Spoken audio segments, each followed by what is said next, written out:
Welcome to the Stouthollow Tales Devlog. Today, we're going to be doing an overview of the game, where we're at, and what we have planned. So, let's get into it. For those who don't know, Stouthollow Tales is being developed by Whistling Alpaca Studio, a two-person husband and wife team.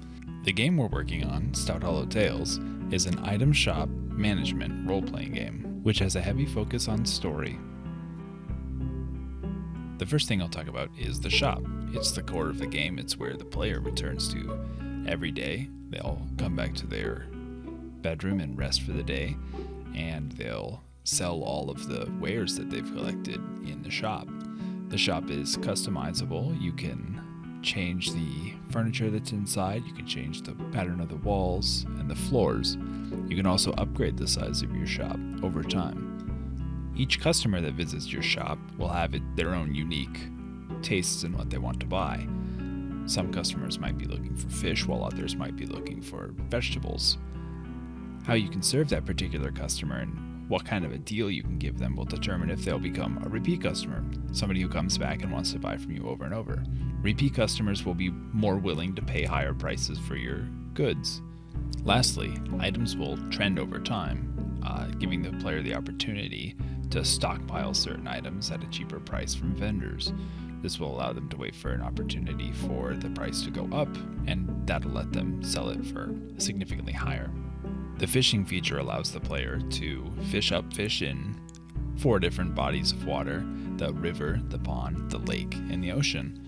Each one of the bodies of water is a different difficulty, and it'll allow the player to advance through each type of water through a series of quest lines, which will accumulate in a legendary fish per each type of water. We also have a harvesting and crafting system.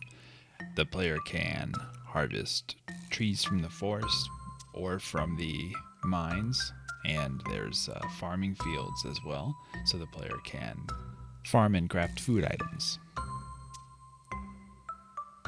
As I mentioned earlier, story is a big part of the game, and that's why we have 11 guildmasters who will interact with the player and send them on quests, and each one of the guildmasters is an integral part to the story. Also, the entire original soundtrack for the game is being written by us. The songs that you hear playing during this video were composed by us. So hopefully we can have a memorable soundtrack. Most of the features that are going to be in the game are in the game. We're adding content and adding depth to these features. A lot of the features that we ended up implementing in the game weren't originally going to be there, but we had a shift where we started driving a lot of the feature development towards supporting the story. So for example, the carpenter was never intended to allow the player to plant trees in the forest, but as the story dictated that was a good idea, we decided to implement that feature.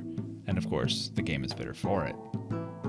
In future devlogs, I'll talk about specifics about features, how I implemented them, etc. But for this one, we just wanted to do a very high-level introduction as to where we are in the project. If you wanted to follow the development of the game, you can follow us on any of our social, and also wishlist us on Steam.